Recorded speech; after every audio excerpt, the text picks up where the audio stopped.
We are seeing more flexibility with what type of store frontage retailers are taking.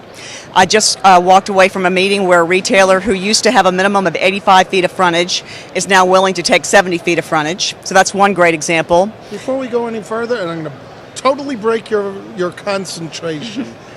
That's unusual, being flexible with frontage, because frontage for a retailer has always been so very, very important. What is the driving force on this flexibility on frontage?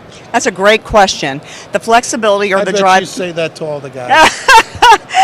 The driving force behind it is that many of the retailers today are wanting to look at a little less square footage to become more efficient. So whether it's a TJ Maxx maybe looking at 25,000 instead of 29,000 in a smaller market, or whether it's a Staples who's moving from 18,000 and wants to move down to 12,000, those are some great examples of how a retailer can still do a great business and really be very profitable in less space.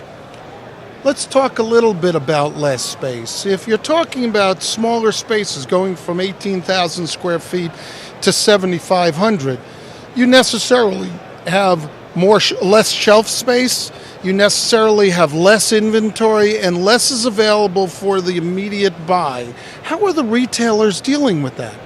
Well, the most common example of a retailer that is downsizing would be the office component with Office Max, Office Depot, and Staples.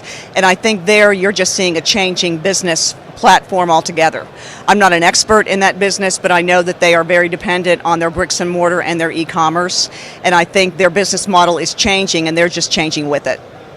Oh, I think we're going to see more and more of that. Everybody's going to start figuring out, well, not everybody's going to figure it out, but the ones who are going to survive are going to be the ones who figure it out. And